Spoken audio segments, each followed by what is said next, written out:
We know there are many choices in internet radio, and the staff and host of LA Talk Live would like to thank you for choosing the internet's hottest destination for the most eclectic sound and invigorating talk. This is LA Talk Live. We are more than just talk.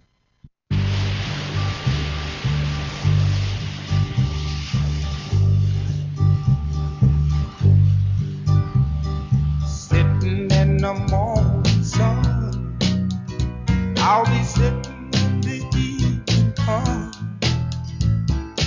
watching the ships roll in, then I'll watch them roll away again. Yeah. I'm sitting on the dock of the bay, watching the tide. All right, welcome. Good afternoon. This is Trench Talk. Yes. I'm your host. I am Sergeant First Class Ferran Dozier, and my other host over here. Yeah, Van Eric Marshall, specialist for fourth class. A reason why I'm hesitating because our guest here, his headphones is not working. So can you see what's going on? Supposed to hear me Yes. here? Oh, yeah. Here we go. There you go. Yeah, I mean, because keep going. What about now? Now? Nothing. Nothing? That What? one? That one? There. This one? Okay. Yep. There you go. There All you right, go. here we There Okay, you go. I'm in now. You All right, in. we got some volume here. Trench Talk, man. Once again, Once man. again, we back. Yeah. I have a very special guest. Man, the social media, the social network it truly is amazing sometimes. And I'm on LinkedIn, and I was going through the veteran groups here, and I found Ron Hansel. And welcome to the show, Ron. Yeah, thank you. Thank Yeah. you for accepting the invitation. And when I read your profile, it stated that you are part of the San Gabriel Valley Homeless Veteran Stand Down. So that's what caught my attention. I'm the founder of the Stand Out. Exact, the Well, founders. congratulations on that. So thank you. Well, in the San Gabriel Valley, we have the third largest contingency of homeless veterans in LA County behind South Central LA and Skid Row in downtown. Wow. But we Man. have no facilities to take care of these veterans. Right. So we need to do all we can to help our brothers and sisters. Of course. And with that, I started the Stand Down. Wow. Yeah, that's great. And for those who don't know what a stand down is, it's a military term for when we take the troops from the front lines and bring them somewhere to the rears where of relative safety, and they get to decompress and get some hot food, clean clothes, and a shower, and just relax before they have to go back out into the fray. Right. Exactly. Well, nowadays, when we refer to a stand down, it's bringing our homeless veterans in so they can get out of that fray of everyday battle they have of just surviving. Wow. And we try to give them food, shelter, medicine, and get them connected to the benefits that they deserve. Wow. And then we're gonna talk about that on the second half of the show. I really again want to thank you for coming on, because we want to find out how you got to this point, Ron. So can you share with us who was Ron before the military? He was a young kid in high school. I dropped out of high school at 17 years old and went into in the U.S. Navy. Really, in the Navy? In the U.S. Navy at the very end of Vietnam. The very end. What was the kind of decision? Yeah, what year? What year was that? That was 1975. 75. Same here. Oh, yeah, that's me. Yeah, I went in October of 75.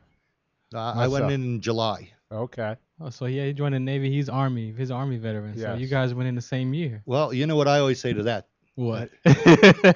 Go Navy, beat Army. Hey, we do have some Is that like a battles football? on the Is that like a football? Is that on like the a football? gridiron. I think that's the gridiron. Challenge! Right? That's the challenge! gridiron. That's the gridiron. That's the gridiron Which conversation. was played a lot in Philadelphia at the Franklin Field until they moved it. Exactly. But that was a rival right there in itself. So, Ron, what was the kind of the decision making process at 17 to leave high school to go to the Navy? Was there something going on, or? No, just I just thought, I needed to do some service to my country. Yeah. And, I enlisted. Yeah. And Navy was that your first choice? Well, actually, the Marine Corps was my first choice, but they turned me down because I didn't have a criminal record. Oh, okay. You was too clean for the So, Marine It's too Corps? clean for the Marine Corps back then. So, are you the first in the family to go, or is there Uh, others that went before No, you? I actually have one of my uncles was shot down over Vietnam and was lost in '66. Oh wow. His brother served. My older brother served, but he served after me. Yeah. Okay. Yeah.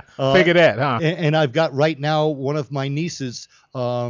She just got married. A week after she was married, her husband went into boot camp at Great Lakes in the U.S. Navy. Wow. And a week after that, she followed him into boot camp in the U.S. Navy. So Wow. one of my nieces is serving right now. Wow. Okay, That's okay. amazing. Well, so you must have paved the way in a way. You had a big influence on your on your family, especially your older brother. For your older brother to take notice and go in after you to make that final decision, that's good. Yeah. Yeah. So 17 years old. What was that experience going to the Navy like to sign up and enlist? Signing up and enlisting was real easy. Yeah. The hard part was actually when I was in there serving. Right. You So- don't go ahead. So boot camp. I mean, your basic training for the Navy. was Well, that? back then you had your choices of where you went to boot camp. Okay. You could either gone to Great Lakes, San Diego, or Orlando. Okay. And when they told me where do I want to go, I said, where are the women? They said Orlando. I said, okay, Orlando it is. Hands down, right? Hands down, Orlando. Orlando. And what was that like? Uh, Signing, going through the it was training. boot camp. Yeah. It was a lot of breaking down and building up. Yeah. Can you share some of your stories from that experience in basic in boot camp? I know for like me as an Army, it took about 3 weeks for me to get in to get broken down and wake up at 4:30 and then get on that kind of almost an automatic pattern of time and exercise and eating and classes. What was that? Well, for me, it was pretty difficult because, Yeah. again, I was 17 years old. Yeah. Did not have a lot of direction or ideas. To this day, I still ask children what do they want to be when they grow up, Right. so I can get some ideas. Exactly, right? A lot of times when we ask kids that question, maybe between ages of 5, 6, 7, they're all like, "Oh, I want to be this and this." Oh yeah, But yeah. at some point, where do we lose that? Kids lose that dream, and like the dream stops somewhere. Or not. Oh yeah, some of them they don't, but a lot of times, and I understand what you're saying too. You could look at TV, Yeah. their homes. The home environment sometimes can change a child's View of life. view of maybe? life and the things they want to do. It's so important for us as parents to always encourage our children to do what they want to do, Yeah. even if it may even sound far fetched. Right. Exactly. And that's my point. Is the dreams can be, whatever, but somehow they get that self-expression gets taken away because of him. Maybe they gotta grow up too fast. Yeah, 8 years exactly. old, growing up, taking Exactly. care of, being responsible. and Exactly. those dreams get lost. Exactly. Yeah. Or sometimes, some teachers would tell a student that no, you can't What are you do gonna that. do? You can't do that. Yeah, you won't be able to achieve that. Yeah. You know the statistics Right. of accomplishing that. Yeah. And that's not really what a teacher should say. Yeah. But it happens. But it happens. Yes. Yeah, well, I'm one of those that it was told too, but I never listened. Yeah. It's no, you're not going to stop me. I'm going to do what I do because Right. that's who I am. Exactly. It took me several years, and I do mean 5 years of hard work to get the first stand down done. Wow. And Right. we're working on number 3 right now. Wow. Amazing. And so your basic training, once you got out of there, your school for your technical school. Yeah, then I went to San Diego for cooking school. Yeah. Then I was stationed in South Carolina Oh. on the USS Trippy, DE-214. What? I was stationed on it for 3 days when it went out for a cruise, got in front of Fort Sumter and blew up, What? and went into dry dock. And I thought I had it made because I'm a cook. My ship's in dry dock. I got a done. Monday through Friday job. No. I was transferred to an LPD, a landing platform dock. It's the second largest ship in the Navy behind an aircraft carrier. Okay. Takes on 1,000 Marines and everything they need to hit the beach. Whoa. And the whole back end opens up and sinks down, and Oh, all yeah, the yeah, yeah, one of crafts them come right on out. What? You was Yeah. on one of those? Yeah. A cook on one of You those. cooked on. So before we get to that ship, what about the one that blew up? Were you around? Did you I see it? was in the kitchen When it blew? when it blew. And the boilers are right below the kitchen. Wow. And what was the reason why it blew up? The boilers were shot, and the master chief in charge of that division told the captain and XO that the ship wouldn't make it, and Yeah, he was- they told him tough, and he sat on the dock with half of his crew when the ship left, and again it got as far as Fort Sumter and blew up. Wow. Well, there you go. That's the military for you. You know what I mean? A lot of people have to understand that as well trained as the military is, you still have those individuals who go against what another soldier will say. And I mean, that's the rank structure. I mean, yeah, exactly. Unfortunately, but gladly he had sense enough to take his crew. So Well, as much as his crew Much that as was he could. willing to stand on the pier, the pier, Wow. exactly. you know, yeah. because they're afraid of the repercussions. of course, Yeah, exactly, yeah, because yeah, there yeah, can yeah. be Yeah. following a direct order and things like that. So Exactly. that was a fine line. Yes. Well, yeah, and that is a fine line, but God was on their side because, you know, for those who did get hurt. Yeah, well, yeah, by you being on the ship, I mean, what was that? I mean, To me, it was frightening as hell because again, this is the first time I'm going out on a ship in my life, Wow. and it blows. and it blows And how right old, underneath me. And how old were Wow. you? I was 17 still. 17. See. I was still 17 at the time. They put young men and women in a situation like that and expect them not to be affected. Come on. You know what I mean? Like you automatically know what you're supposed to have do. You know, Yeah, we had to do. You had no choice. you had no choice. So now you're on this other carrier here. What is Well- that like? Well, no, the next ship I was on The next- was an LPD. It's not a carrier. Oh, it's not airplane. Okay. LPD. LPD. Landing platform Landing. dock. So that's the one where the back comes down. The and back all comes the- down and all the stuff comes out the back, or the helicopters come off the flight deck. Wow. Were you ever on that when it actually? Yes, we did some more games when I was in Spain.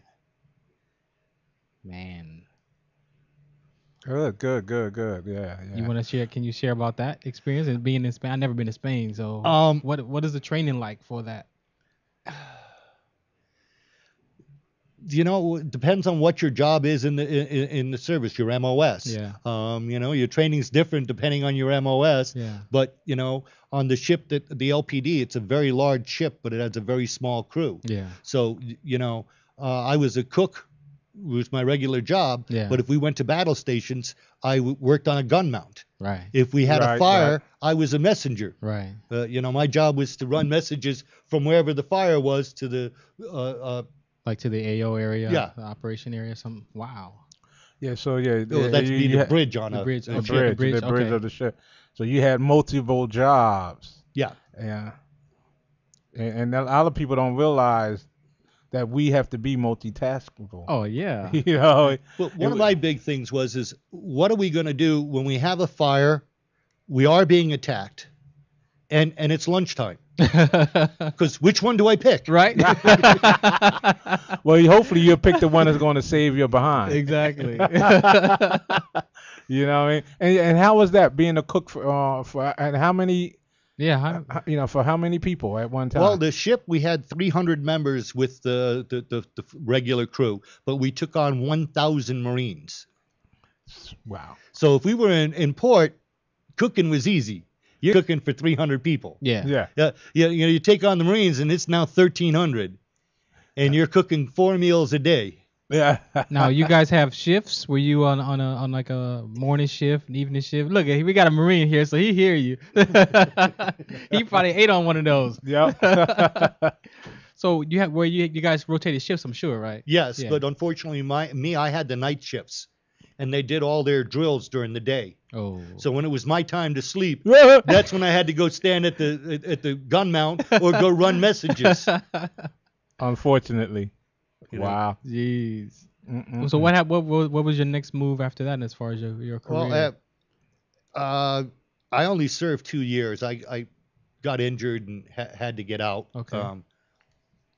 But after that, I went back to high school, got my diploma, did some college, and got into cooking and professionally. Yeah. And the last job I held, I was a chef for the Ritz-Carlton. What? Okay, congratulations on that. Yeah. So they didn't mind you going into the Navy without finishing high school.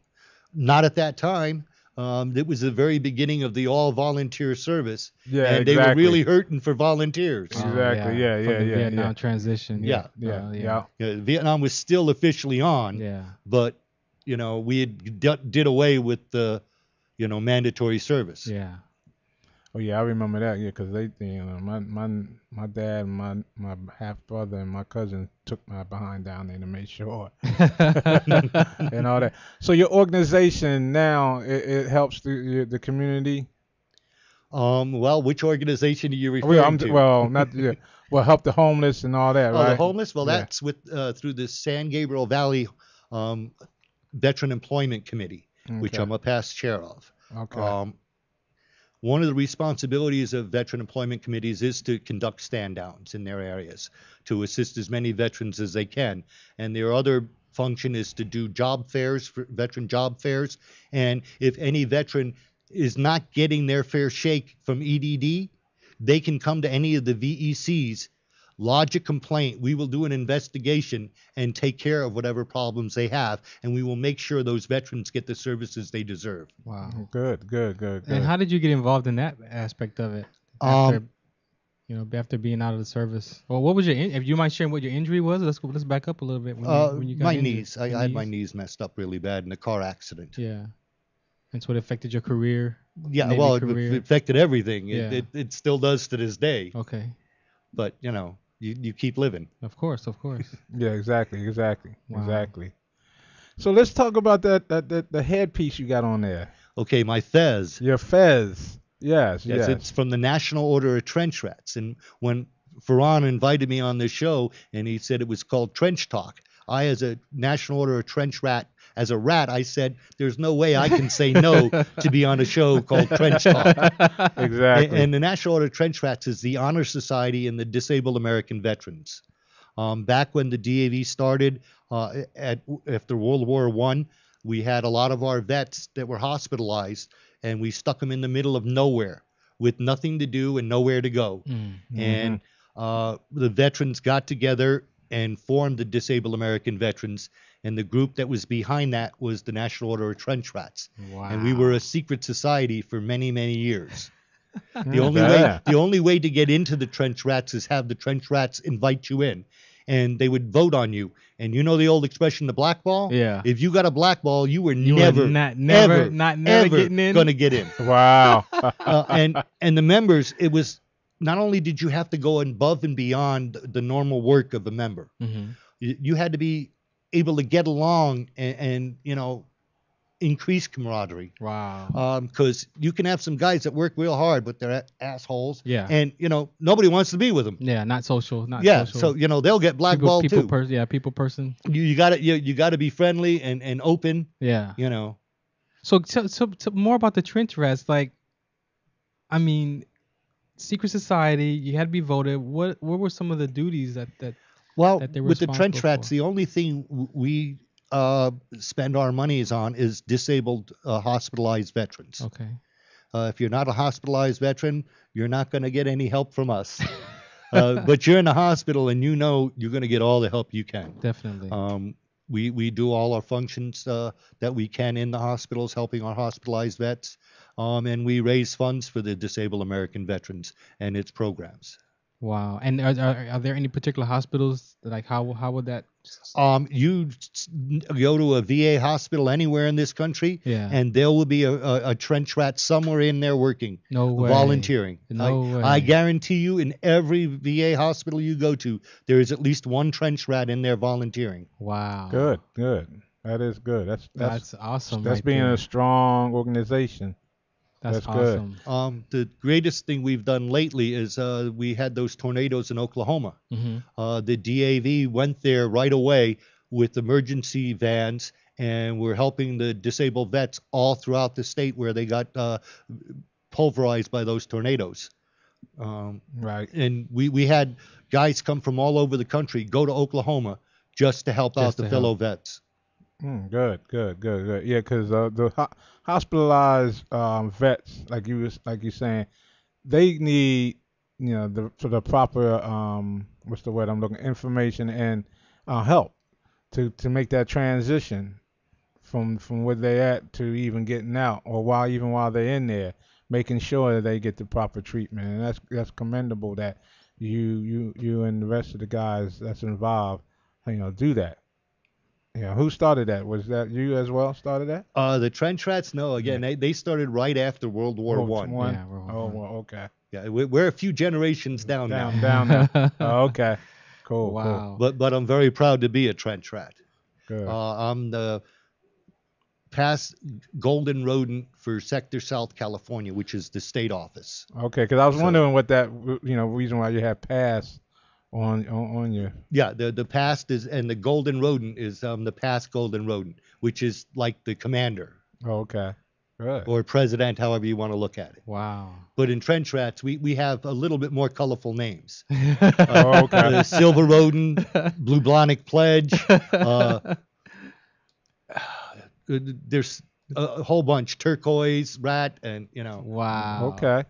So do you have any women that's Yes, we do in the have organism? women in the trench rats now. It had been just men for many years, but a few years back, actually in my dugout, and that's what the homes are for the rats. They're called dugouts. Right. And in my dugout, we had a vet who was served in both World War II, Korea, and Vietnam. His daughter had served in Iraq and got injured. Oh, wow. Okay. She had grown up with the trench rats, with him being in it for all those years. Right. Exactly. And she come home and she was hurt, and she went to her father and said, "Why can't I be a trench rat?" And we did not allow women. Mhm. He came to the meeting, told his story about his daughter. All of the World War II vets that were there were all crying. They made a motion to start the process of allowing women into the trench rats. Wow. And we do now have women in the trench rats. Now, that's based off her story, their family story. That's huge. Yes. To be able to yes. share your. I advocate for sickle cell disease and lupus, and I talk with people about sharing their story, because a lot of people don't share their stories, but how effective, and you can change that trench rat organization to now accept women just because of a passionate story. That's huge. So, excuse me, Farhan, we have a caller on the line. Okay. So, caller, what's your name and where you calling from? Hi, this is Heather Harrow from the Jeremy Stott Foundation. Hello, Heather. Hey, Heather. Hey, Heather. I was just wondering if. I am good. Good. I was wondering when you guys was going to call. Thank you for calling. Oh. Well, we're here now. Good. So, so tell everybody about your foundation, and for those who, because Heather, and your position. Well, I'm the executive director of the Jeremy Stott Foundation. We are a veterans and youth organization. Our primary function is a veteran speaking board. We go free into the schools to educate kids on what a veteran is, what a veteran does. We try and tackle things like the sense of entitlement in our country and the obesity rate. On the veteran side, we do a lot of one-on-one projects. We don't have a big, broad, one-size-fits-all program. If a veteran wanders into our organization, we try and give them the best help that we can. If we can't help them or don't have the resources, we figure out where we can send them to. We also are advocates for things and do research and try and just get it to become public knowledge on issues like veteran suicide, a more efficient VA system, and Veterans Information Educational Centers on all college campuses. Oh, good. You know, everybody has all their clubs on college campuses, and we're pushing these guys to, when they come home to go to college, yet they don't have a place to fill at home on the college campuses as well. Yes, exactly. Because I'm one of those vets that are going to a community college, and fortunately, the college that I'm referring to, Long Beach City College, they have a veterans department there in the student lounge building, and their team that works there is incredible. They get these vets that come in and they tell them what they need to have, and then when they get it, they make a file, and they get them certified like in a reasonable amount of time with it. So that's nice that you're doing that, Heather. So what's new? What's going on? Yeah, we visited quite a few really good ones. The University of New Mexico, I have to say, has the best one that we've seen across the country. Although I've seen a handful of colleges. Keep that in mind. But they had a very stringent department that helped the guys get through the issues that they needed to get through. Helped them with the VA. They had a VA representative there at the college. They had it was the serious side. It was the serious side of helping these men and women get through college.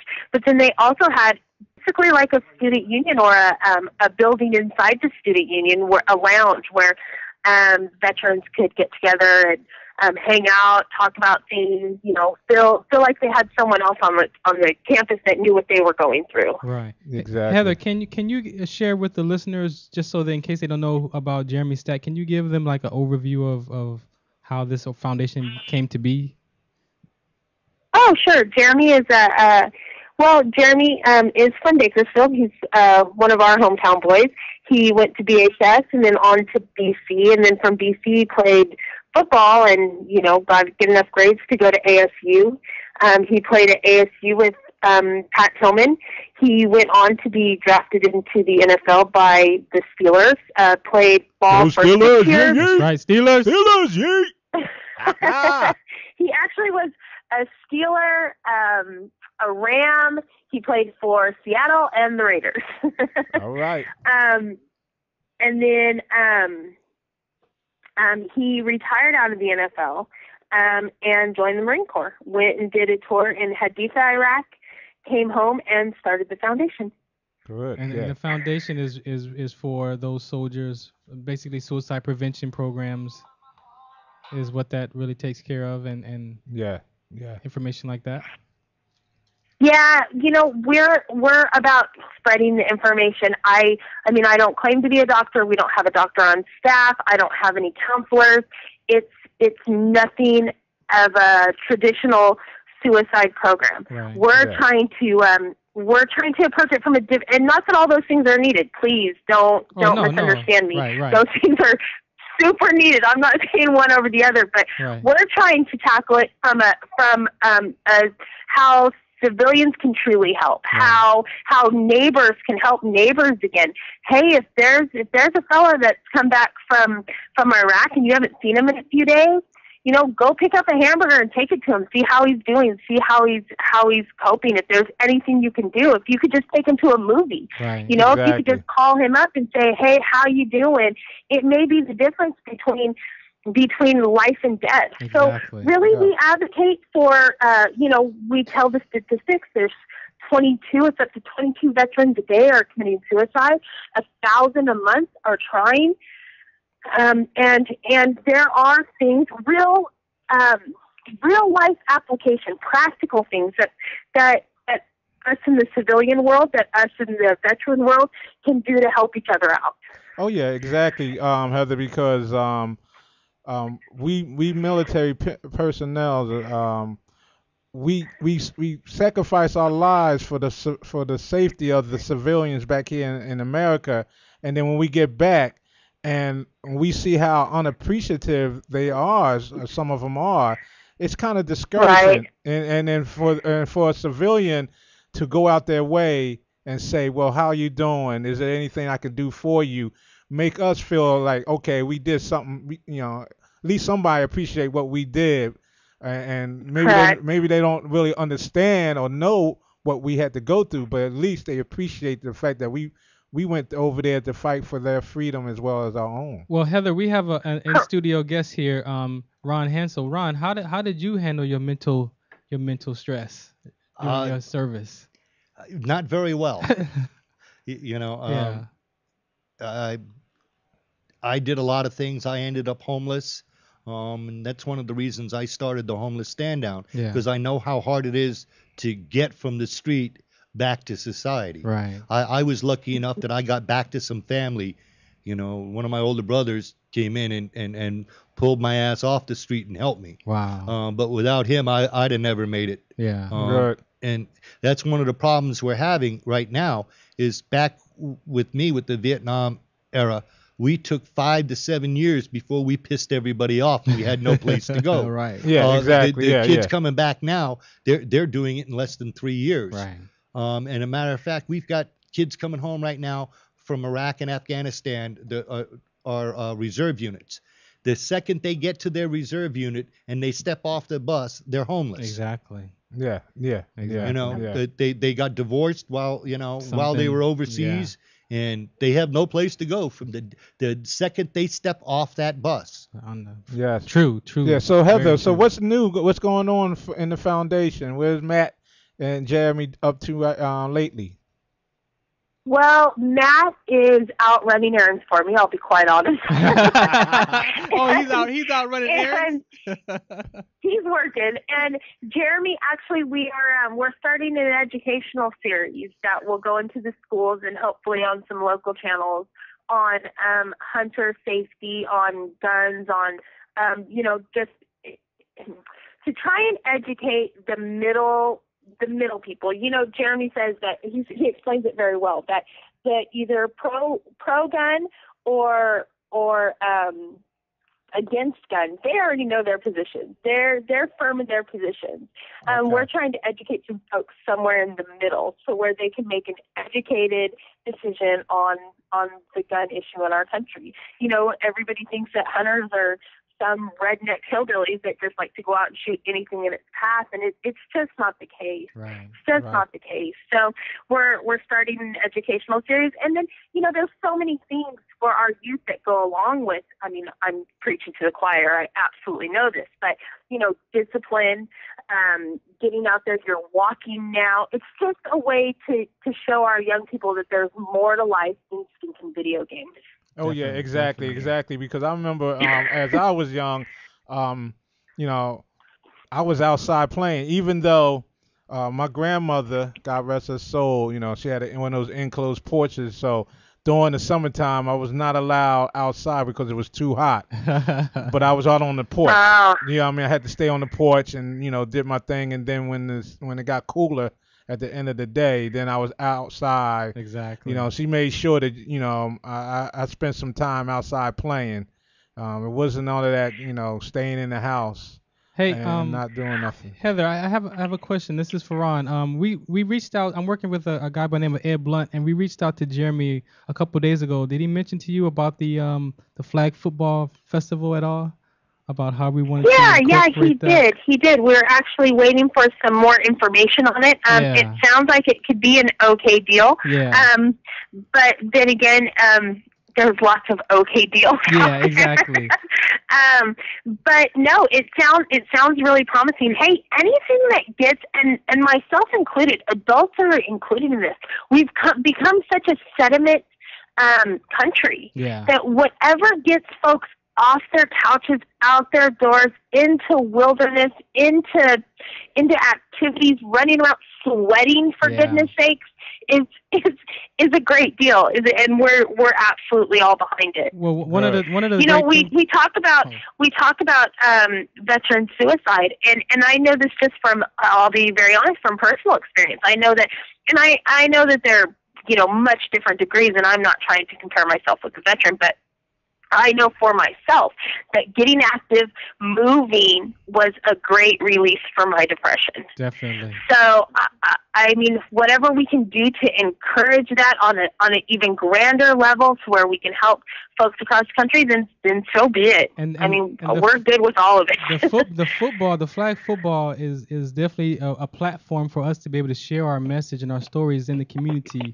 And my view of it is also, we have a lot of VFWs and American Legions that the members are an older generation, and there's a gap between the younger generation. And that's one of the ways that I see a program that we can have develop is that 5-on-5 football festival, to bring out the community, bring out the veterans, bring out the VFWs.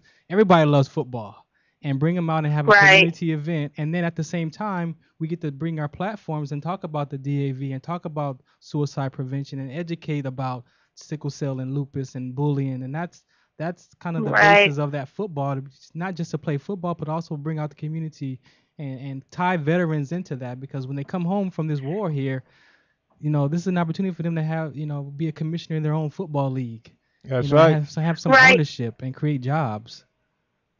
Yeah, no, that makes sense. It's just the vehicle to get your message out there. Exactly. It was much like what our bike ride was. Exactly. The bike riding was just the vehicle to get everybody excited and to get people gathered. So then we could explain to them that, hey, our men and women are coming home. They're hurting, and they need our help, and they need real help.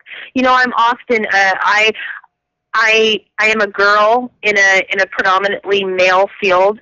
I am a civilian amongst veterans. I work with tons of veterans every day. So often I get the you're a civilian girl. What do you know? What do you know? Right. Since working and going across country and being on military bases, and with, I had such a great experience. There would be one day that we would be talking to 20-year-old young active duty members, and then the same evening I would go talk to World War II, Korean, Vietnam veterans at the VFW. Right. All in one day, all compounded in 100 days. Right. I got a great education, but the more I see that there are a lot of foundations, there are a lot of programs, there are a lot of civilians that really are missing the mark. Their hearts are in the right place, but their actual work is just missing the mark as to what our men and women truly need, not just for the moment to make them feel better, but to educate them, to teach them, to empower them, to go on with their lives. Well, your position is important, because if you're a civilian, you get the best of both worlds, because now you can take your civilian, experience and give that back to the community so that you can help them understand the veteran side of it. So your position is very important to the veteran community, because you can transition both. You can unite both worlds. So we appreciate that. Thank you. No, I sure tried. I get it across, both sides. Yeah. But I believe this is what I'm here to do. I left my dream basically to follow Jeremy and to follow helping veterans and children across the country. I had a radio show that wasn't super successful, but it wasn't super horrible either. It was somewhere in the middle, and it was, you guys know, it was a great time. But my heart, God led me in a different way, and that's when I've done this for 3 years now, going on 3 years now, and it's been incredible. It's been such an incredible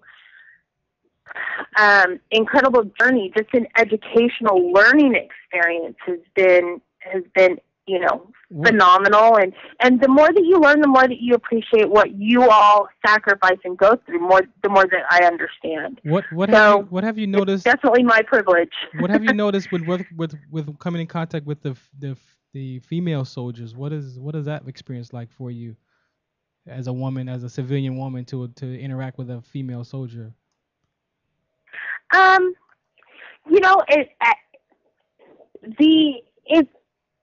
It's a little different. I have a few veteran females. I haven't met a ton of them. When we went to the Air Force bases, it seemed that there were more than others.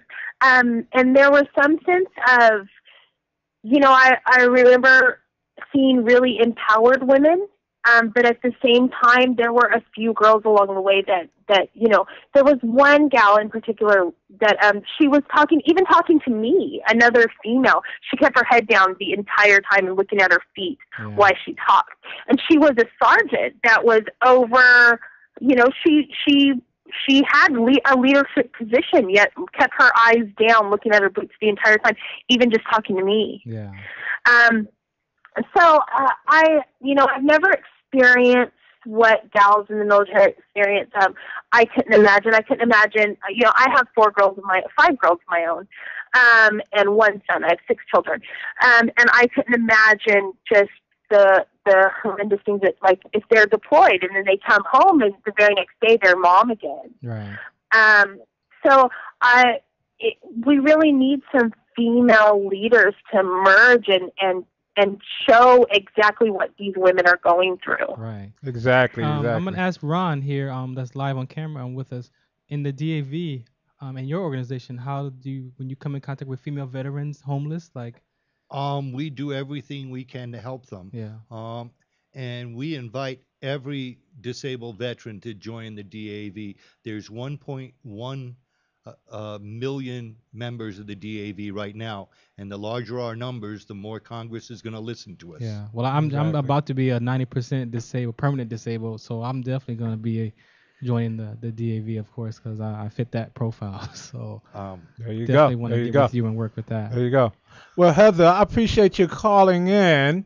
I know you're a busy person, always doing things for the organization, and I'm glad to have you here. And then maybe one Saturday you can come on down and we can check out that radio voice of yours. Yeah, that would be great. We'll have Matt set up a time that we can drive down there, and I can hang with you guys the whole time. There you go. And before you leave, let everybody know how to get in reach with your organization and phone numbers and so on and so forth. Sure. It's 661-330-1411, or you can go to the JeremyStottFoundation.org, or you can always find us on Facebook. Facebook is much better. You get much more up-to-date information on our Facebook page, and that's just the Jeremy Stott Foundation on Facebook. Okay. All right. Thank you. Thank you very much, Heather. All right. Take care. Thank you, guys. Have a good week. All right. Bye-bye. Thank you. See ya. And Fran, we've been going for a while, man. I know, man. We need to take a little break real quick. Yeah, a little break. We're gonna take a break, Ron. And I'm gonna come back because Ron has a lot of, I want to say, accolades from your career and what you've done with the DAV and been honored. So I definitely want to share what you to share about that. But we're gonna take a quick break and then we'll come back. Okay. And we'll wrap it up. Okay. All right. This is Trench Talk on LA Talk Live. Yeah, that's right. Wait a minute. Hold on. I done picked a song that You got a song? You got a song? I got a song, but we gotta get out of this. And see This what's is going reality on. radio. Yeah, it was reality radio for your listening pleasure. Yeah, cue it up. I had to cue it up. We're Yeah. more than just talk, too. That's right. Exactly. So we're gonna talk about your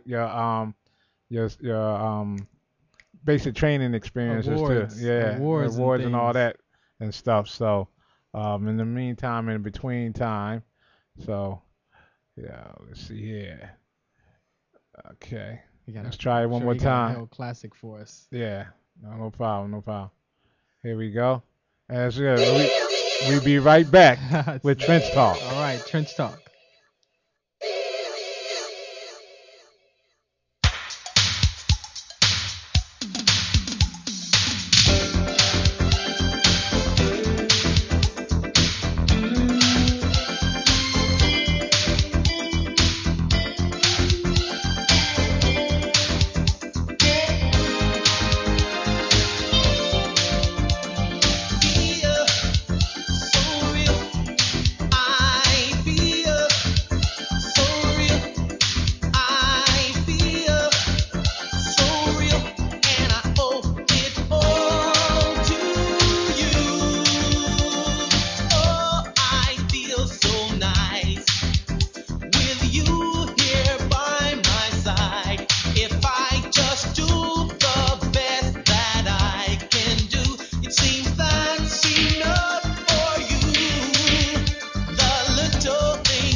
Smile or a joy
Yes, indeedy. Yeah. Feels so real. Don't it though? Yes, and we got another caller. They calling. So let's see who this caller is and stuff. So let me do this because this is reality radio. All right, caller. What's your name and where you calling from? Yeah, this is Tyrone. Hey, Calling from Indiana. Hey, Tyrone. Yeah, I saw that you called, man. You called as soon as we took a break, so I was like, okay. That's why I put you through, but you didn't hold on. But how you doing, man? Yeah, I'm doing great. How you guys doing? What's up, Tyrone? What's up? Yeah, well, like I said, working with the hydroponic operation that I'm putting together, it looks real promising. Yeah. Good. And I'm in Indianapolis now. I was in Detroit when I first talked to you guys last week. Oh, you in Indiana? You in And, Indiana right now? Tyrone be Yeah, I'm traveling. The roving reporter. Indianapolis. The roving reporter for Trench Talk. Yeah. So we getting close to the hydroponics? What's up with that? Yes, we are. I'm talking to, like I said, to Daniel Marquez. Good. That's what's good. And he was talking about, I was just going at Archie's Acres is negotiating with the University of UC San Bernardino. Okay. Well, before you go any further, we have a in-house guest, and this is his first time. So let him know what you're doing, because he might be able to work with you, and he might have some vets that might be interested in what you're doing. So tell everybody what you're doing, what you got going on. Great. Well, I'm working with Vet to Vet. As a matter of fact, Mo Armstrong, the founder of Vet to Vet, will be at the Detroit John Connolly VA on Friday the 26th. And Vet to Vet is more or less exactly what it says, Vetcha, helping vets, and a lot of categories. I'm 100% disabled vet working with veterans with their claims, and but also I have Vet to Vet Developers LLC, which is a for-profit business where I'm doing maintenance and working in this project as aqua hydroponic organic farming, which is a project I am teaming up with Archie Acres and Farmers Veteran Coalition. But it's just one of many opportunities I'm trying to present to veterans and their families about alternative jobs and different options that they may be able to, because there's so many different vets. One thing may appeal to one, may not to another. So, right, exactly. And with Vet to Vet, I'm just out here trying to connect in all kinds of ways with veterans who want to help veterans.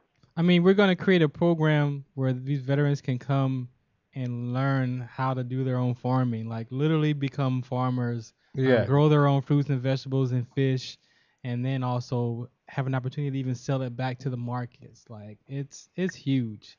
I mean, what do you... Right now, out in Riverside, California, we have a DAV chapter that's working with the Loma Linda Hospital, and they have a garden that they use for therapy for the vets. Yeah, see that, Tyrone?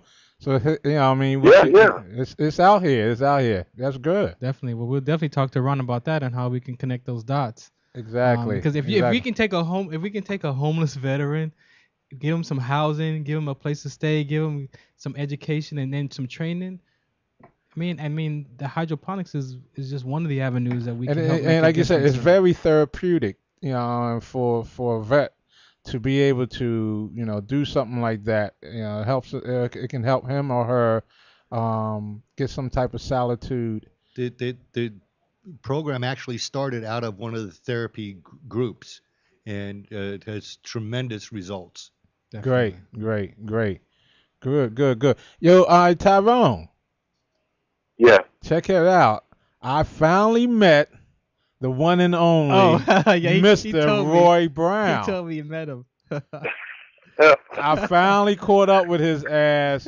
I had an appointment yesterday at the mental hospital at the VA hospital in Westwood. So, I always try to be there a little early, and I happened to catch him, man. And I told him about you and Deborah, and he's coming on Trench Talk on the 27th of this month, next Saturday. Yep. Fantastic. Yep. All right. That's awesome. Yes. All Indeedy. right. Yes, indeedy. So that's that powerful of the of veterans, man. We help each other.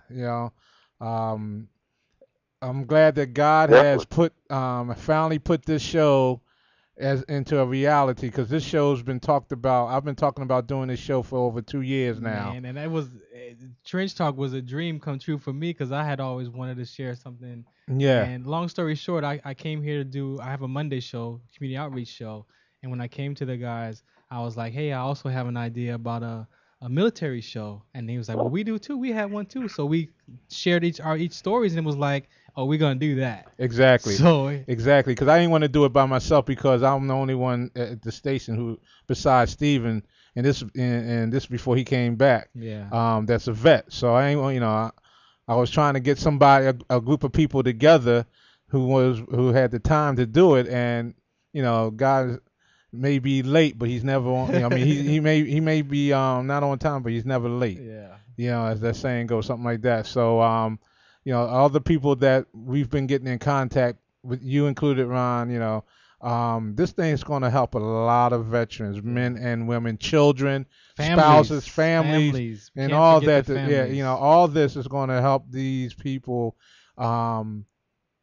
get together and know that there is hope, and they can do things and get back out there and live their lives.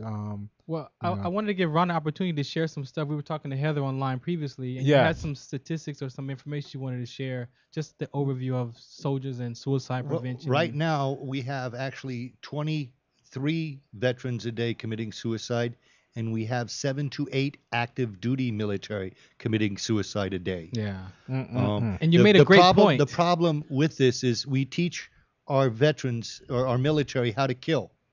We do not teach them how to live with it. Yeah. And No. I'm sorry, nobody goes into those situations and comes back the same. No. And if they do, they were crazy to begin with. Oh yes. But it's a reality. Like, how do you put a person in that environment?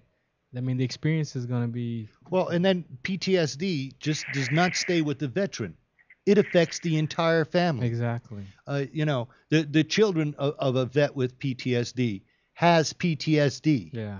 It's not the same as that veteran has, but believe me, they have it. Exactly. Yes. Because it affects the family Exactly. completely. Exactly. And now, we got a few minutes. Ron, when I talked to you on the phone, you told me a few awards that you have received from doing your work with the veterans in the DAV. Can you share some of those awards? I don't do this for the awards. I know, but it's important. Well, I've been honored twice last year by Congress with congressional recognitions for my work with veterans. I was in 98 the Outstanding Disabled Veteran of the Year for the state of California. Well, amazing, see, man. Ron, I know you may not do it for the awards, but see, your story, where you've been, where you went, and where you are now. Of course, this is God's way of letting you know that what you're doing is being noticed. It makes a difference. It makes a difference. You know what I mean?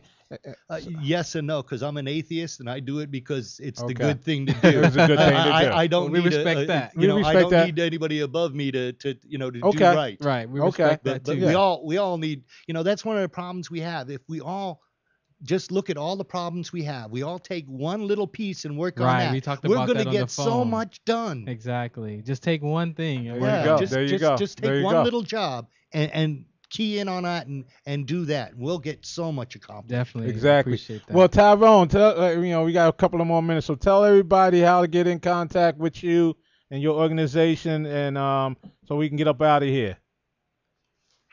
Yeah, like, well, I can be reached at area code 415-5240-5039. 415-240-5039. And my email is Fulton, Fulton, Hopkins, Hopkins, at yahoo.com. So that's Fulton Hopkins at yahoo.com. And I'll follow through with this and get the information to you later. But what you guys are talking about is so simple, but it's so simple that no one's doing it. Right. And that's where we have to follow through, because there's another organization in Detroit. They are, if you heard about the bankruptcy, 78,000 foreclosures. Yeah, houses vacant, land all over. Yeah, Same I heard in about that. Yeah. Indiana and Ohio. So there's opportunity for veterans to come together and do this hydroponic farming. I have a lot of people who are involved in it and want to connect with Ron and others, and Van and Faith, other veterans, Danny. Oh yeah, we got some who work could to really do. make this happen. You know, when you bring in the universities and the We got and the some work private to do. entities like Lowe's. Lowe's Foundation is ready to and we're working with Whole Foods, but also the other organization, Home Depot, Yeah, Home Depot. that is willing to be involved, because it helps their bottom line if we come in and buy their supplies. So you know how that works. Right. But donations, they're open to with their foundation to help the veterans too. So Right. any way we can bring it together and help these kids who are fighting for our freedom, I'm down for that. Definitely. Good. Hey, Ron has a little bit more information to share, and then Go we're ahead, gonna wrap go it ahead. up. For Yeah, you. go ahead. Go ahead, Ron. Well, what I wanted to talk to you about was the Monterey Bay Veterans Incorporated. They're a sports rehab center up in Monterey Bay. Okay. What they did is they took some spinal cord injury vets out fishing on a boat. Wow. And it was so therapeutic for them that they started a whole program. And they do salmon derbies every year for the vets. They take the Wow. vets out all the time for free on these boats to go deep sea fishing. And what they've done is they've taken one of their boats called the Freedom, Okay. and they've put a state-of-the-art diving platform onto the back of it. Okay. And what we're going to be able to do is take hospitalized wheelchair veterans skin diving. What? That's outstanding. Now, And this is a state-of-the-art, one-of-a-kind diving platform. We can handle 2 wheelchairs at a time. The boat will take 8 skin divers at a time. wow. We did talk about that. You were talking about how we can have that boat come down to the to the LA area, right? Right. Well, right now they have the boat up in Monterey, but Yeah. it's just too cold in the wintertime Right, that's what to you skin said. dive up there. Right. So we're trying to bring the boat down here for 6 months of the year. But the problem is it's a non-profit, so we need dock space. Okay. You know, it's a 60-foot boat. Whoa. And it's I got wonder if we it's could got to pull be together. handicap ready. I wonder if we could pull together and bring that down here. We should be able to get Well, some resources we can together. get 6 months of dock space. I can bring the boat down here. And it doesn't have to just be in LA. It can be Catalina. It can be San Diego, Oceanside, just throughout here Wow. in Southern California. And we can have the boat down here for 6 months a year and help our vets get the rehab that they need. Now- One of our vets, who's the 3rd vice commander for the National right now, Okay. he's a quad amputee. He was a Coast Guard rescue diver. Wow. And he got an infection through his eye, and he's lost all 4 limbs. What? Wow. He said it is the greatest thing that's ever happened to him to get out on that dive platform and go skin diving. He says when he's in the water, the cold takes all the pain away from him, and he just floats, and it's a peace that he says he can never get anywhere else. Wow. And we really, really want to bring this boat here. Give out your information so the listeners, so we can, because this is going to play all over the world. So give me your information so people can find out how to contact you. Okay, well, to get a hold of the Monterey Bay vets is just go to mbv.org. mbv.org. mbv.org. And to reach me, my home phone number is 626-347-2572. Give it to them again. It's 626-347-2572. Do you have a website or anything? I don't have a website. Okay. My Southern California Veteran Employment Committee, we do have a Facebook page. Okay, what is that? You can give them. Well, it's just the Southern California Veteran Employment Committee. Okay, that's the Facebook page. Okay. Then, again, you have any more information you want to share? Because it's a pleasure for you to be here, man. We got to almost wrap the show up. But is there anything you want to share? It's huge. No, I just stand down. When you have a stand down. Yeah, we have a stand down coming up in November in Whittier Narrows Park. Okay. And that's going to be the first week in November. Okay. And I'll definitely be in contact with you about that to share with the listeners. So if you know of any homeless vets that need assistance, please make sure they become aware of this stand down and get them there, so we can take care of them.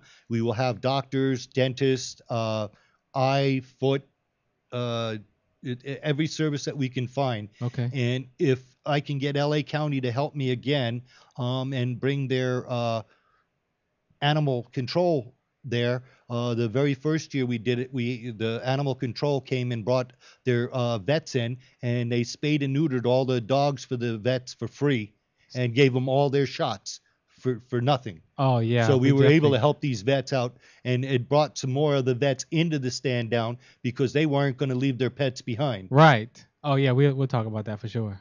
Thank you. Okay. Yes. No, thank you. All right. No problem. And thank you guys for the Trench Talk. No, thank you. As a trench rat, there's nothing more pleasurable than coming on Trench Talk. All right, thank you. There you go. There you go. Well, once again, man, we had a fantastic show. Definitely. Yes. Definitely. And next week we're going to have...